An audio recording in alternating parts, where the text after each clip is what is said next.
آیات کریمه د مانځه په باره کې نازل شوی دی چې څوک د امام پسې الحمدلله وایي هغه ته الله پاک امر کوي چې تاسو د امام پسې چپ ودرېږئ او غوږ ورته کېږئ. او حضرت عبدالله بن عباس رضی الله تعالی عنه د دې آیات کریمه په تشریح کې لیکي چې دا آیات کریمه د مانځه په باره کې نازل شوی دی. او حضرت مقداد بن الاسود رضی الله تعالی عنه حضرت عبدالله بن مسعود د قرآن په پوهانو کې رسول الله صلی الله علیه وسلم ورته اول نمبر پوه ویلی دی. عبدالله بن مسعود سے فرمایي چې دا د مانځه په باره کې نازل شوی چې څوک مانځه کې د امام پسې الحمدلله وایي نو دا آیات ورته الله پاک حکم کوي چې امام پسې چپ ودرېږه. عبدالله بن عباس هم دا خبره کوي، جمهور صحابه او تابعین دا خبره کوي. علامه ابن تیمیه رحمه الله فرمایي چې په دې اجماع ده چې دا آیات کریمه د مانځه په باره کې نازل شوی دی چې څوک د امام پسې الحمدلله ولي دغه لپاره دا آیات کریمه دی چې کله قرآن لوستلی شي نو چپ ودرېږئ. قرآن په مانځه کې لوستلی شي نو چې لوستلی شي ورته په چپ درېږئ. دا تشریح زمانه ده د عبدالله بن مسعود صاحب ده، د حضرت عبدالله بن عباس رضی الله عنهم ده، د حضرت مقداد بن الاسود ده، د حضرت حسن البصري ده. او علامه ابن تیمیه فرمایي چې په دې باندې د علماو اجماع ده. امام احمد بن حنبل رحمه الله باندې حواله ورکوي چې په اجماع د علماو او په اجماع د صحابه او د تابعینو دا آیات په مانځه په باره کې نازل شوی دی. زه اوس دا خبره کوم چې زموږ په دلایلو کې اول نمبر قرآن دی. زه قرآن درته دې ماته یو آیات کریمه د دې قرآن نه پیش کړي چې دا د امام پسې الحمدلله ولولئ. ما د قرآن آیات پیش کړو، دې یو آیات د قرآن نه دلته قرآن کې راځي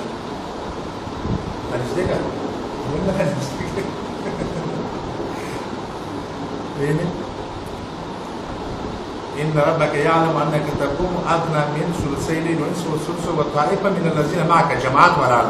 والله يقدر الليل والنهار علم أن لم تنسوا تاب عليكم فاقرأوا ما تيسر من القرآن فقد فاتحة ويكون سموها.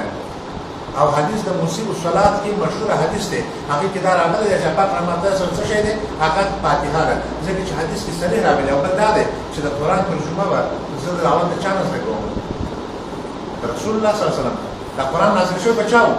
بیان چا کوي؟ رسول الله صلی الله علیه وسلم. رسول الله صلی الله علیه وسلم دې آیات ماته دغه داسې کړی دی چې لا صلات الا بفاتحه کتاب رسول الله صریح آرډر کړی دی چې لا تقرأوا بشیء من القرآن ما شاء الله الا بأم القرآن فاتحه خامخا وایي. مولوي صاحب یو دلیل پیش کړي چې هغه کوي چې فاتحه مو وایي. ما د قرآن او حدیث په سره جنګول نه، د قرآن او حدیث په لانجې نه سره کوي، قرآن او حدیث سره ټکراو نه، کوشش وکړو چې قرآن او حدیث سره موافق شي. حدیث که صحیح نه وي مولوي صاحب وایي چې لا صلات الا بفاتحه کتاب حدیث صحیح نه دی. که حدیث صحیح وي نو د قرآن سره تطبیق پکار دی. تطبیق دا دی چې اقرأ بها فی نفسک یا په اصل کې څنګه صحیح حدیث کې راغلی چې ته په زړه کې وایې. سبب کې څنګه دې مې زه تاسو له ساده او دا په دا خبره شوه چې مولوي صاحب یو دلیل پیش نه کړی شو چې فاتحه مو وایه. قرأت موږ نه وایو، قرأت چې امام کوي موږ چوپ ودرېږو. فاتحه هغه د دې حدیث مطابق څنګه وایو؟ د دې آیت کې او د حدیث تطبیق څنګه شو چې فاتحه وایه نو څه خپل په حدیث کې روایت کې تاویل دی چې آیت کې څنګه چې جمع ولاړه د جمع کې فقره ټول به وایي. د څه خالي ایمان به وایي نو به نه وایي، جمع ولاړه او امام سره ټول وایي. او بل دا دی چې امام آیت چې موږ څه پیش کړو د آیت نه کنه صفه په ټکو څه څه وایي چې هغه سبب پاتې ده. دویم آیات پوری سم نه وایي چې واذکر ربک فی نفسک، مثلا کې فاتحه په سوای کنه نو ذکر د سموت سره څه منافی نه دی چې ته چوپ پاتې شې او ذکر دې نه کوې. ذکر کوه پټه کا په زور مه کوه. موږ هم وایو چې په زور فاتحه وایه، فاتحه وایه، فاتحې نه بغیر لمونځ نه کېږي. مولوي صاحب یو داسې حدیث پیدا کړي، یو داسې آیات لکه ما چې څنګه صریح د فاتحې ټکی ورکړی داسې چې فاتحې ټکی وکړي فاتحه مه وایه. بس خبره خلاصه. زما ټیم بیا د مولوي صاحب بالله من الشیطان الرجیم. بسم الله الرحمن الرحیم. ویډیو ته سر نه کوي ولا باور باندې پوه شئ چې دا تهمت ولګولو چې دا آیات پوره ونه وي. حالانکه ما آیات لعلکم ترحمون پورې تلاوت وإذا قرئ القرآن فاستمعوا لعلكم ترحمون آیات تر دې پورې په باقي آیات باندې امر قرآن نه دی. دا تهمت ولګولو چې آیات پوره ونه وي، آیات ما پوره کړی دی لله الحمد. دا تهمت د خپل جیب کې بیا واچوه. دویم دا چې دا خبره تا وکړه چې دا دویم آیات کریمه واذکر ربک فی نفسک تضرعا وخیفة ودون الجهر من القول دا آیات کریمه کومه ثابت کړه چې رسول الله صلی الله علیه وسلم ویلي دي چې دا آیات د فاتحې په باره کې راغلي دي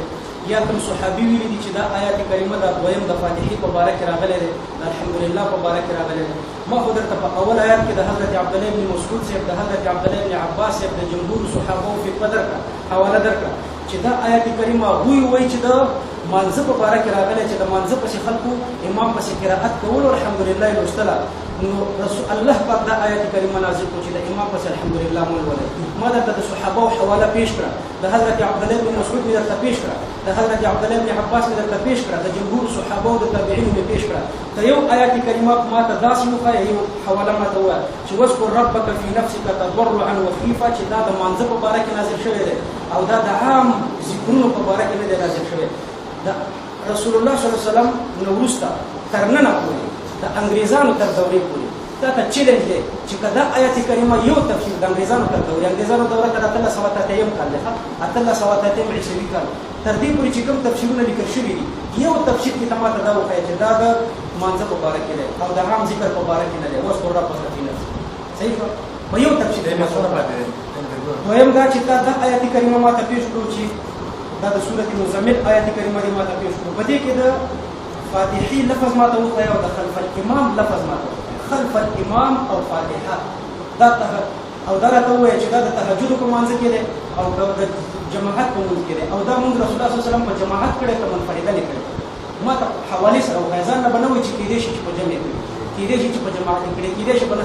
رسول الله صلی الله علیه وسلم د تهجد مونږ په جماعت دلته کړی دی او دا آیات کریمه د مانځ په باره کې نازل شوې دي کې نه د مونږ لفظ شته نه د فاتحې لفظ شته نه د خلف الامام لفظ شته ستا دعوه کې درې شی دي فاتحه خلف الامام فاتحه خلف الامام لا صلاه الا بفاتحه الكتاب کې کوم دی خلف الامام ته وایي چې ما درته حدیث ویلی دی لا صلاه الا بفاتحه الكتاب په دې کې د خلف الامام لپاره د دلیل ماته پیش کړو لا صلاه الا بفاتحه الكتاب کې خلف الامام کوم دی خلف الامام ته کې ماته په دې حدیث کې وکړه یو حدیث هم نه دی او دا دریم دا چې تا ویلي چې سکوت د ویلو منافي نه دی سکوت چپ کېدو ته او ویل لوستلو ته چپ کېدل او لوستل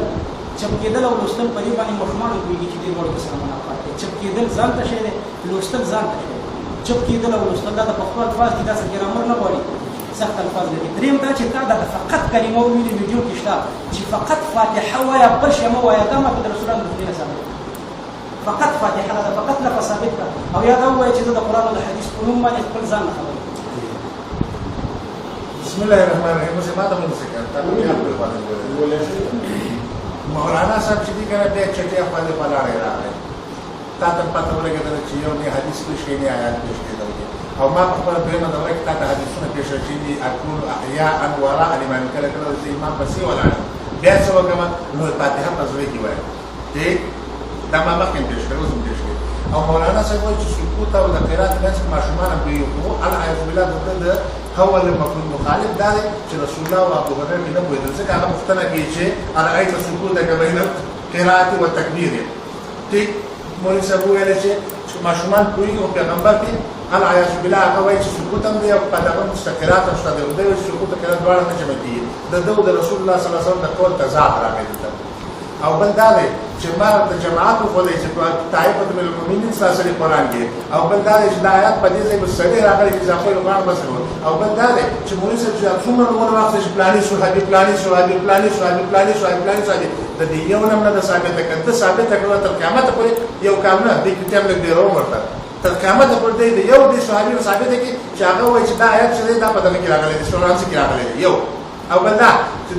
دا آیات چې دی کنه دا آیات اصلي دی راغلی دی د بل یو آیات کې مشرکان یو خبره کړې وه دا د مشرکانو جواب دی هغه ویلي وو ولا تسمعوا لهذا القرآن دې قرآن ته غوږ مه نیسئ لا تسمعوا لهذا القرآن والغوا فيه او بل ورکې څه وکړئ چغې ورکې شروع کړي لانجې ورکې شروع کړي مناظرې ورکې شروع کړي دا هر شی ورکې راځي بس قرآن ته غوږ ونه نیسئ قرآن ته غوږ مه نیسئ لعلکم تغلبون کېدای شي تاسو غالب شئ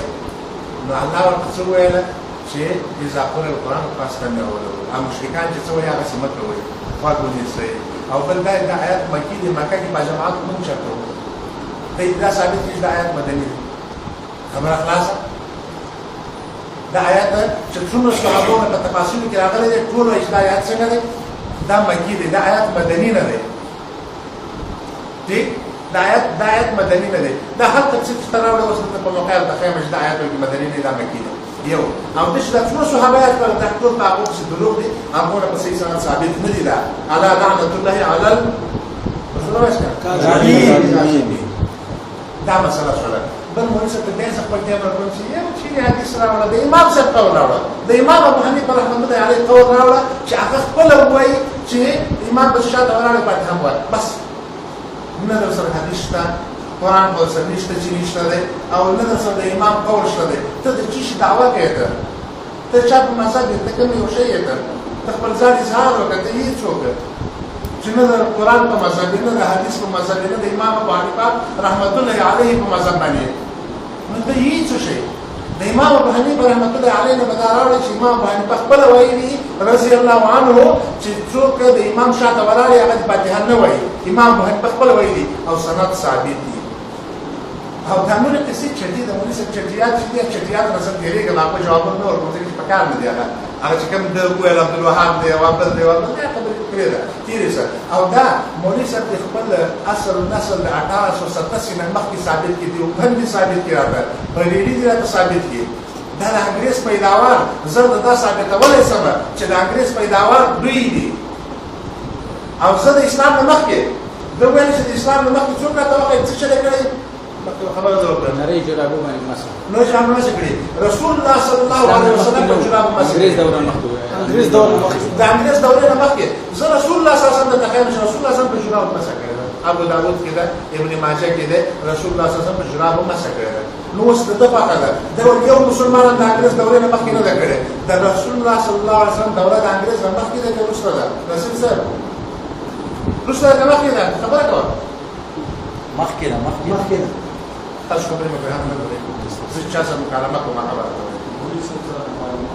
رسول الله صلی الله علیه وسلم په وخت کې موږ په ځای په تقریرونه کوو مولوی صاحب تقریرونه کوي مولوی صاحب سره مناظره کوي تقریر راغلی تاسو په مولوی صاحب په دې ملزم کې چې یا په دلیل راوړل چې فاتحه لفظ ورته صریح وي لکه ما چې ویل چې لا صلات الا بعد الكتاب صلات نکره ده بس یا د نبی کرام له عموم پیدا کې شاملې کې هر منزل او چې څوک دا خبره نه مانی کنه راغه به عقل نه لري هغه به علم نه لري چې دا عموم پیدا کې هر یو منشي کاغه امام نشاط کې مخ یک هم سر صلات نکره عام لفظ ده نو دا شی مولوی صاحب دیاته څه چلو کې ورته د زمانه درایم نه تیر څه خیر دی خپل یو دلیل وکړي أعوذ بالله من الشيطان الرجيم بسم الله الرحمن الرحيم مولوی صاحب دا خبره وکړه چې د چټیاتو ته زه جواب نه ورکوم ما دوه آیات لیدلي دي او په دوه آیاتونو د چټیاتو ما تفسیر کړی چې چټیات څه شی دا د عبدالوهاب بابا دې خبرې چټي خبرې دی او ته جواب نه ورکوم د آیات ما جواب کړی درته د حدیث ما جواب کړی ما یو منټ ځای بل منټ ورکړه ما درته ویلي چې دوه آیات ما ویلي دي وإذا قرئ القرآن فاستمعوا له دلیل پیش کړه مولوی صاحب دې نه شي جوړیږي ته دا وایي دلیل پیش کړه عبد الله بن مسعود رضی ثابت الله تعالی ثابت ہے ترجمه ته ثابت ہے عبد الله بن عباس رضی الله عنه تفسیر ده کما ثابت نه کړه دې ډوړو تک لشن کو کوم دا ما په دې بس سند باندې ثابت ہے او ثابت نه کړه ثابت نه کړه ته صرف کومره وکړه چې د غیر مقلدیت ته فتنه نه کوو بالکل به وباسه او ثابت نه کړه دې دا مسعود رضی الله تعالی عنه قول ثابت نه کړو د آیات مبارکه د حضرت عبد الله بن مسعود رضی الله عنه ترجمه می ثابت نه کړه زما خون دی ورته بس دا ورته او ثابت نه کړه